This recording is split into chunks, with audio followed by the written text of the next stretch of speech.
ہمارے درمیان ہمارے دوست محترم حافظ شارق صاحب ہیں جنہوں نے عمر کو گزار دی ہے بچوں کے ساتھ.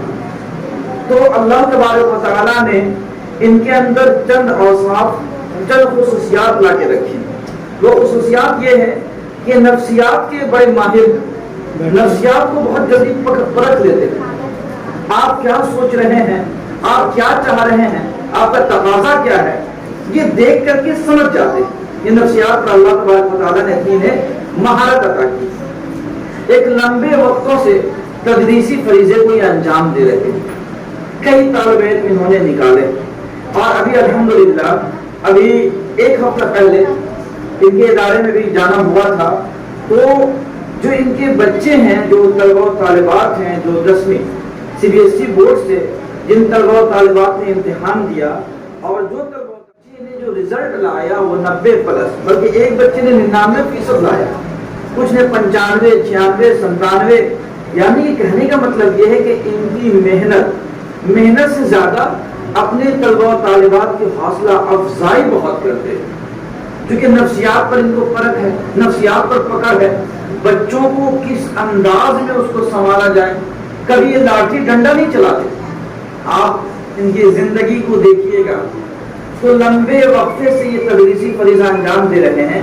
میرے خیال سے پوری زندگی میں انہوں نے 10 یا 12 چھڑی پیٹا ہوگا، بڑا مشکل. ہم کو نہیں لگتا اس سے زیادہ انہوں نے ان کی چھڑی چلی ہوگی. لیکن الحمدللہ سارے بچوں کا فون آ کر والدہ سے بچے پریشان کرتے کہ ہم جب پڑھیں گے شارق صاحب کے پاس پڑھیں. تو ایک محبت، ایک انسیت، ایک لگاؤ ہے ان سے بچوں. کیوں؟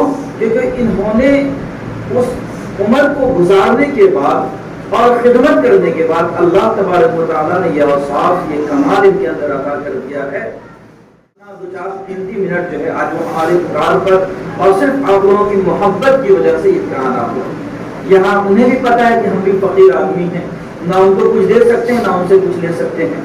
تو بس یہ سمجھیے کہ ایک محبت، ایک دلی لگاؤ، ایک روحانی رشتہ، جس رشتے کے تئیں ان کا یہاں آنا ہوا. اس کے علاوہ دوسرا پورے قدمی. آپ کو پتا ہے کہ سمنتورا راجہ بازار سے یہاں تک کا جو سفر ہے کتنا دشوار کن مرحلہ ہے. آپ جب دیوبند میں آئیے وہاں جام، آپ ریلوے کراسنگ پر آئیے وہاں جام، آپ ٹمٹم پڑاؤ پر پہنچیے وہاں جام، اس کے بعد قصاب محلہ ہو کر یا بیٹیا بازار تو اذیت کا سبب ہے. لیکن ان سب پریشانیوں کے باوجود ان کا یہاں آنا ہوا. ہم لوگ تہہ دل سے ان کا شکریہ ادا کرتے ہیں، ان کے شکر گزار ہیں. یہ محبت ہے. بندگار میاں ہو رہے ہو کہاں فرار میاں. یہ جو پتھر ہے آدمی تھا کبھی سے ہی کہتے ہیں انتظار میاں. الانتظار اشد من الموت. تو بہت امت مسلمہ کے اس قوم ملت کے بہت قیمتی سرمایہ ہے. اللہ تبارک و تعالیٰ سے ان کے لیے ہم سب کی دعا بھی سخت ترین ضرورت ہے. ان سے استفادہ کریں. 2-4 منٹ ہم چاہتے ہیں ان کا جو قیمتی وقت ہے وہ ہم سبوں کو اپنے نصیحت آمیز خطاب سے خصوصاً بچوں کو وہ دیں تاکہ بچوں کے اندر ایک نئی امنگیں آئیں، ان کے اندر ایک نیا حوصلہ آئے. تو میں چاہوں گا کہ حافظ شارق ماہر نفسیات یہاں آئیں.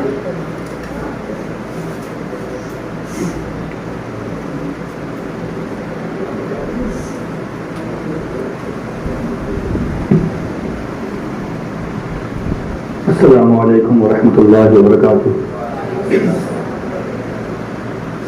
الحمد للہ وکفى وسلام علی عباده الذین اصطفى. اما بعد فاعوذ باللہ من الشیطان الرجیم. بسم اللہ الرحمن الرحیم. اقرأ باسم ربک الذی خلق خلق الانسان من علق. اقرأ وربک الاکرم الذی علم بالقلم علم الانسان ما لم يعلم. وقال النبي صلى الله عليه وسلم اطلبوا العلم من المهد إلى اللهد. معزز طلباء و محترم جامعہ و صدر جامعہ و معزز حاضرین اور مہمانان اور تمام کا میں شکر گزار ہوں کہ مجھ جیسے کم فہم کم عقل دیا ہے. آپ تمام دعا کریں کہ اللہ تعالیٰ میری زبان سے کچھ نکلوا دے. چونکہ میرا یہ فیل ہے نہیں، مائک سامنے ہوتا ہے، حاضرین سامنے ہوتے ہیں تو جو بولنے کی خواہش ہوتی ہے وہ بھی ختم ہو جاتی ہے. پھر بھی ہمت ہوا، مولانا ضیاءالدین قاسمی صاحب، مفتی نور العظیم صاحب، یہ تمام لوگ بیٹھے ہوئے ہیں، بڑے مقرر، بڑے ماہر اس فیلڈ میں، ان کے سامنے بولنا گویا سورج کو چراغ دکھانے کے مانند ہے، لیکن پھر بھی آپ لوگوں کی محبت ہے، اکثر ہاں آپ لوگوں کے پاس آنا ہوتا ہے، آپ کے بارے میں آنا تو کم لیکن آپ کی جانکاری اکثر ہوتی رہتی ہے، سوشل میڈیا کا دور ہے، آپ تمام بچے اکثر کسی نہ کسی انفرادیت کے بنا پر سوشل میڈیا پہ کے ذریعے ہم تک پہنچ جاتے ہیں۔ کل ہی مفتی نور العظیم صاحب کا ایک اسٹیٹس دیکھا، اس میں بھی ایک طالب علم کو میں نے دیکھا، بڑی طبیعت خوش ہوئی، اچھا لگتا ہے کہ استاد کسی کو پڑھاتے ہیں، لے کے جاتے ہیں کہیں بھی۔ بہرحال شناخت چہرہ بہت کم ہے، کئی لوگ جو یہاں پر ہیں ہمارے لیے بالکل نئے ہیں۔ تمام ادیان جو دنیا میں آج تک ہیں اور آئے ہیں، کسی بھی ادیان نے اپنے تعلیم، اپنے مقاصد کو جو اجاگر کیا ہے وہ کسی نہ کسی فیلڈ کو لے کر کیا، لیکن ہمارا دین مذہب اسلام یہ ایک واحد دین، ایسا دین ہے جو جب اپنی بات، اپنا پیغام شروع کیا، وحی نازل ہوئی تو سب سے پہلے جو وحی نازل ہوئی وہ اقرأ بسم ربک الذی خلق سے نازل ہوئی۔ اقرأ بسم ربک الذی خلق کلام پاک کی پہلی آیت کہیے، پہلا سورہ کہیے۔ اس آیت میں متعدد جگہ پر علم کے بارے میں آیا ہے، متعدد جگہ پر قلم کے بارے میں آیا ہے، متعدد جگہ پر سیکھنے کے بارے میں آیا ہے۔ گویا کہ حکم ہوا، وہ بھی اقرا کا جو قاعدہ ہے، مفتی صاحب موجود ہیں، یہ سب عربی داں ہیں، عربی کے جانکار ہیں، یہ تمام جانتے ہیں کہ حکم جو ہوتا ہے، آرڈر جو ہوتا ہے وہ کیا ہوتا ہے، اور گزارش جو ہوتی ہے وہ کیا ہوتی ہے۔ ابھی میں آپ کے سامنے وہ گزارش کر رہا ہوں کہ آپ پڑھ لیجئے، آپ سیکھ لیجئے۔ یہاں پہ آرڈر کیا گیا کہ اقرأ بسم ربک الذی خلق، ہے نا، پڑھیے، کس کے نام سے؟ اللہ کے نام سے۔ اس طریقے سے سرکار دو عالم صلی اللہ علیہ وسلم کی حدیث ہے جو میں نے آپ کے سامنے بیان کی، اطلبوا العلم من المهد الى اللحد، کہ ماں کے گود سے لے کر گود تک، مطلب قبر تک، جب تک آپ کی عمر ہے تب تک آپ علم حاصل کرتے رہیے۔ اب علم حاصل کہاں کر رہے ہو یا حلم حاصل کر رہے ہو؟ تو علم حاصل کرنا ایک الگ چیز ہے، اس کو برتنا ایک الگ چیز ہے۔ علم آپ حاصل تو کر لیں گے، فوراً حاصل ہو جائے گا، اتنے ماہر استاد لوگ ہیں جو بتائیں گے انشاءاللہ سیکھ جائے گا، فوراً سیکھ جائے گا، اس میں کوئی دو رائے نہیں ہے۔ اس پر چلنا بڑا مسئلہ ہوتا ہے، اس پر چلنے والے لوگ، یہ دشوار امر ہے، سمجھے نا، یہ دشوار امر ہے۔ لوگ آسان سمجھتے ہیں مسلمان ہونا، ہے نا، تو یہ دشوار امر ہے کہ آپ اس کو حاصل کر کے اس پر عمل کریں۔ جیسے یہاں پر حفاظ بیٹھے ہوئے ہیں، اس سے پہلے بھی میرا موقع ہوا بچوں کا امتحان دینے کا، تو کلام پاک کو یاد کر لینا ایک الگ معاملہ ہے اور اس کو یاد رکھنا ایک الگ معاملہ ہے۔ تو یہاں پر حفظ کی تعلیم ہو رہی ہے زیادہ، حفظ میں یہی سب سے بڑا مرحلہ ہے کہ آپ اس کو یاد رکھیں۔ ویسے کسی بھی تعلیم کو جو بتایا جائے، جو سکھایا جائے، اس کو کیسے یاد رکھیں، پھر اس پر کیسے عمل پیرا ہو، یہ بڑا ایک معاملہ ہے، اور اس کے بارے ہی میں آپ کو دھیان دینا ہے کہ ہم جب یہاں پر آئے ہیں علم حاصل کرنے کے۔ اکثر بچے، جب میں ایک امتحان دے رہا تھا تو پوچھتا تھا کہ بھائی آپ کہاں سے؟ اکثر بیگوسرائے کے، سپول کے، اور نہ جانے کہاں کہاں دور دراز سے آئے ہوئے لوگ تھے۔ تو میرا کہنا ہے کہ اتنے دور سے آپ آئے، ایک سنت آپ ادا کر رہے ہیں۔ حضور صلی اللہ علیہ وسلم نے فرمایا کہ بھائی تعلیم حاصل کیجیے، علم حاصل کیجیے۔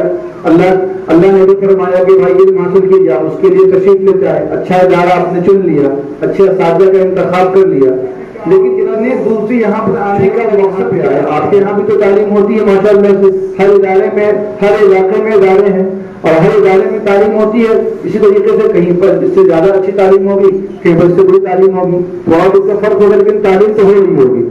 اس کے باوجود آپ نے اس ادارے کا انتخاب کیا، آپ تمام لوگ اس بات کا جو انتخاب کیا، اس میں آپ کی کیا رائے ہے؟ تو آپ دیکھیں گے کہ آپ کے جو سرپرست ہوں گے یا آپ کے والدین ہوں گے، آپ نے جب انتخاب کیا ہوگا یا بولا ہوگا کہ میں مدرسہ میں پڑھوں گا، تو انہوں نے کہا ہوگا بھائی جائیے عظیم آباد پٹنہ جائیے، اور عظیم آباد پٹنہ میں البا کالونی جائیے، اور البا کالونی میں دارالعلوم محمدیہ جائیے، اور دارالعلوم محمدیہ میں مفتی نور العظیم صاحب اور مفتی ضیاءالدین صاحب سے ملاقات کیجیے، ان کو میرا یہ پیغام دیجیے، ان سے میری درخواست پہنچائیے، اپنا داخلہ کروا لیجیے۔ اب جب آئے ہوں گے یہاں پر تو نام تو بہت بڑا سنے ہوگا، ادارہ آپ کے دیکھ رہے ہوں گے، بہت چھوٹی سی بلڈنگ ہے، اتنا اچھا آرام والا بستر نہیں ہے، وہ معاملہ نہیں ہے جو جتنا بتایا گیا تھا۔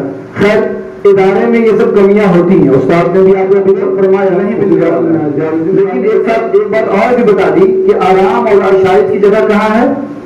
جنت ہے۔ دنیا میں کہیں بھی رہیے گا تو کچھ نہ کچھ پریشانی آپ کو آنی ہی آنی ہے۔ ابھی میں آ رہا تھا، موٹر سائیکل سے آ رہا تھا اور بارش ہو رہی تھی، یہاں سکھا ہوا ہے، بارش ہو رہی تھی، بھیگ کر کے آیا تو پریشانی میں یہ سوچا کہ بھائی وعدہ میرے وعدے کے مطابق پروگرام رکھا گیا ہے اور میں پہنچوں گا نہیں، بڑا مسئلہ ہو جائے گا۔ بارش کو ٹھکراتے ہوئے میں کہا کہ بھائی چلو چلاؤ، جب قریب پہنچا پھلواری کو دیکھ رہا ہوں کہ دھوپ ہو رہی ہے، دھوپ نکلا ہوا ہے اور کوئی موسم ہی نہیں ویسا بنا ہوا ہے کہ بارش ہو رہی ہے۔ تب میں بولا کہ اگر میں وہاں جا کے بولوں گی کہ میں بھیگا ہوا ہوں اور بارش سے بھیگا ہوا ہوں تو لوگ کہیں گے کہ بھائی تو بالکل بڑا مذاق کر رہے ہیں کہ سمن پورا سے آئے ہیں، زیادہ دور تو ہے نہیں سمن پورا، اور سمن پورا سے آنے میں 15 منٹ میں بھیگ بھی گیا، سوکھ بھی گیا اور چلے بھی گیا، یہ کیسا معاملہ ہے بھائی، ہے نا؟ تو یہ الگ چیز ہے کہ آپ پریشان ہو کر کے آئے ہیں، اور یہاں پر بھی آئے تو پریشانی ہے۔ یہاں پر آپ کو نام نسخہ بہت بہترین نہیں ملنے والا، کبھی ایسا بھی ہوگا کہ باقی بھی گزارنا پڑے گا۔ اکثر ہماری مجھ آپ سے بات ہوتی ہے تو بولتے بھائی سبزی ختم ہو گیا ہے، گوشت ختم ہو گیا ہے، چاول ختم ہو گیا، یہ مدرسے کا رواج ہے، اسی میں مدرسے میں مزہ ہے۔ تو کمی ہی پہ کام چلانا ہے آپ کو۔ ایک چیز تو سمجھ لیجیے کہ آپ کو آرام نہیں ہے، جو چیز میسر ہونی تھی وہ نہیں ہو رہی ہے۔ اب ان تمام پریشانی کے ساتھ جب آپ یہاں پر تشریف لائے ہیں تو کس لیے آئے ہیں؟ صرف اور صرف ایک معاملہ ہے علم کا، علم حاصل کرنے کے لیے آئے ہیں۔ میری دعا بھی ہے کہ آپ لوگ علم حاصل کریں، علم کے ساتھ ساتھ حلم بھی حاصل کیجیے۔ حلم کا آپ اپنے اندر عقل اور فہم بھی لائیے۔ اساتذہ بڑے اچھے اتنے قابل اساتذہ ہیں کہ بھائی ان کے ساتھ رہنے، ایک مکمل ڈکشنری کہیے یا لائبریری کہیے، اس طریقے کے لوگ یہاں پر موجود ہیں کہ اگر ان سے سیکھنا ہو تو یہ عمر کم پڑ جائے گی۔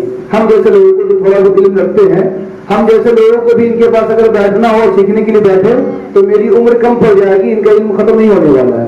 تو ایسے اساتذہ کے پاس آپ لوگ ہیں، آپ تمام لوگ بڑے خوش نصیب ہیں کہ ایسے اساتذہ کی سرپرستی آپ لوگوں کو ملی ہے۔ تو آپ تمام لوگ جم کر دل جمعی کے ساتھ لگ جائیں، خوب سیکھیں، اور سیکھنے کے بعد ایک چیز کا خیال رکھیں کہ کہا گیا ہے نا علم سیکھو اور سکھاؤ، ہے نا؟ حدیث ہے نا بھائی، علم سیکھو اور تو سیکھنے کے بعد کیا کریں گے؟ سکھائیں گے، ہے نا؟ اور سکھائیں گے کیسے سکھائیں گے؟ کوئی ٹیوشن پکڑائیے، کہیں مدرسے میں جائیں گے، یہ ضرورت نہیں۔ یہ تو بڑا اچھا معاملہ کہ بھائی اب ٹیوشن آپ کو مل گیا، بڑا اچھا معاملہ کہ آپ کسی ادارے سے جڑ گئے۔ اس کے باوجود ان سب کے باوجود بھی آپ علم سکھا سکتے ہیں۔ کیسے سکھا سکتے ہیں؟ آپ کہیں بھی جا رہے ہیں، کہیں بھی کسی سے مل رہے ہیں تو اپنا پیغام پہنچا دیجیے، ہے نا؟ اپنی بات کو آپ پہنچا دیجیے، عام کر دیجیے کہ بھائی ایسا ہے۔ جیسے مان لیا جائے کہ آپ اپنے گھر پہ گئے، آپ یہاں سے سیکھ گئے کہ کھانے کا کیا طریقہ ہے، کھانے کی سنتیں معلوم ہے سبھی کو، کھانے کی سنتیں معلوم ہے نا؟ تو کھانے کی سنتیں کیا ہیں آپ سیکھ گئے عید سے لے کے بقرعید تک۔ اور جو بقرعید میں آپ گھر جائیں گے، چھٹی میں گھر جائیں گے، یا تو بقرعید کی چھٹی جب ہوگی یا اپنے گھر جائیں گے تو وہاں دیکھیے کہ آپ کے بھائی یا آپ کے دوست کیسے کھا رہے ہیں، آپ جو سیکھے ہیں اس طریقے سے کھا رہے ہیں کہ نہیں کھا رہے، نہیں کھا رہے تو بتا دیجیے۔ تو یہی ہے معاملہ، فہم و فراست کا معاملہ یہ نہیں کہ جب میں منصب پہ آؤں گا، جب میں اسٹیج پہ آؤں گا، جب میں استاد بنوں گا تب سکھاؤں گا، ہے نا؟ یہ فہم و فراست نہیں ہے۔ فہم و فراست یہ کہ جو سیکھے ہیں دوسروں تک عام کر دیجیے، ہے نا؟ دوسروں کو بتا دیجیے، ہے نا؟ اور نہیں تو پھر وہی معاملہ ہوگا نا کہ آدمیت اور شے ہے، علم ہے کوئی اور شے، آدمیت اور شے ہے، علم ہے کوئی اور شے۔ کتنا پیٹے کو پڑھایا، اتنی لکھے بات تقریر کے لوگ کہے کہ بھائی مولانا ہے، پٹنہ سے عظیم آباد سے اعلیٰ کالج سے آئے ہیں پڑھ کر کے، تو ان کی تقریر جب ہوتی ہے جمعے میں تو کیا کہنا ہے ان کا؟ تو یہ معاملہ نہیں کہ بس خطابت ملے گی تبھی ہم بیان کریں گے۔ آپ کو جہاں پر جیسا موقع ملے اس کو وہاں پر عام کر دیجیے، جو سیکھ کے گئے ہیں استاد سے اس کو ڈلیور کر دیجیے۔ چھوٹی چھوٹی چیزیں ہیں بھائی، یہ چیز تو عام ہے، بس سونے کا طریقہ ہے، آپ اپنے بھائی کے قریب میں سو رہے ہیں، ان کو بتائیے کیا سونے کا طریقہ ہے، سونے کی سنتیں معلوم ہے، وضو کا طریقہ ہے، غسل کا طریقہ ہے۔ یہ سب تمام چھوٹی چھوٹی چیزیں ہیں جو میں صرف ایسے ریپیٹ کر رہا ہوں، اس لیے ریپیٹ کر رہا ہوں کہ آپ لوگ اس کو جا کے دہرا سکے۔ سمجھ رہے بات کو؟ یہ نہیں کہ بہت سارا 40 احادیث یاد کر لیے ہیں، اب جا کے کہیں پر چوراہے پہ کھڑے ہو کے 40 احادیث سب کو یاد کروانا شروع کر دی۔ اس کی ضرورت بھی پڑ سکتی ہے لیکن یہ ابھی اس کی ضرورت نہیں ہے۔ چھوٹی باتیں بھائی، کھانے کی سنتیں تو سونے کی سنتیں، تو نہانے کی سنتیں یا نہانے کے فرائض، غسل کے فرائض، وضو کے فرائض، یہ سب چھوٹی چھوٹی چیزیں جو آپ کے استاد بتاتے ہیں، کپڑا پہننے کے طریقے، شیشہ دیکھنے کے طریقے، جو آپ کو بتائے، یہ تمام باتوں کو آپ پیش کیجیے گا تو یہ سمجھ میں آئے گی بات کہ آپ کیا سیکھ کر کے آئے۔ بہت بڑی بڑی چیز سکھانے پہ معاملہ یہ ہوگا کہ وہ لگتا ہے کہ یہ طوطا بن کے آ گیا، رہ کے آ گیا ہے اور اپنے علم کو یہاں پہ کہتے ہیں بڑی علم جھاڑ ہو رہا ہے آ کر کے، گاؤں سب میں بولتے ہیں لوگ علم آگے جھاڑ ہو رہا ہے، علم جھاڑنا کیا یاد ہو گئی، 40 حدیث یاد کر لیے ہیں، قرآن پاک پورا ایک دم یاد کر کے آ گئے ہیں، تو بچے تھے یہاں پر آئے۔ ایک طالب علم سے پہلے ماشاءاللہ سے ایک بیٹھک میں کلام پاک سنا گیا، آپ ساتھیوں میں سے تھے پرانے ہیں دیکھے ہوں گے، تو ایک ختم سنا کے گئے، تو یہ ایک الگ معاملہ ہے، سمجھ رہے ہیں، لیکن اللہ سے دعا کیجیے کہ آپ لوگ کچھ سنائیے، وہ اس طریقے سے وہ بھی مرض ہے کہ آپ لوگ سلام سنائیں، لیکن جتنا سیکھے ہیں اس کو عام کیجیے، یہ نہیں کہ میرے پاس کمی ہے اب ہم کیا کریں، پہلے پورا سیکھ جائیں گے، عالم صاحب بن جائیں گے، مفتی صاحب بن جائیں گے، قاضی صاحب بن جائیں گے، تب ہم آ کر کے میدان میں کھڑے ہوں گے اور سنانا شروع کریں گے، یہ وقت آئے گا انشاءاللہ، لیکن ابھی جو جان رہے ہیں اتنا کو عام کیجیے، اور ساتھ ہی ساتھ پیغام دیجیے کہ ہمارے مدرسے میں کیا چل رہا ہے، ہمارے مدرسے میں کولر نہیں ہے، فریج نہیں ہے، اے سی نہیں ہے، بستر نہیں ہے، لیکن تعلیم ہے نا، تعلیم ہے، تعلیم کے ساتھ کیا ہے، تعلم ہے، علم بھی ہے اور حلم بھی ہے، ہم کو پڑھایا نہیں جا رہا ہے بلکہ سکھایا بھی جا رہا ہے، سمجھایا بھی جا رہا ہے، کریں گے انشاءاللہ آپ لوگ۔ میری بات کوئی ناگوار اگر لگی ہوگی تو معاف کیجیے گا، میں اس فیلڈ کا ہوں نہیں، آپ لوگوں کو جو میں بتا رہا ہوں اس پہ عمل کرنے کی کوشش کیجیے گا۔ وما علینا الا البلاغ وآخر دعوانا الحمد للہ رب العالمین۔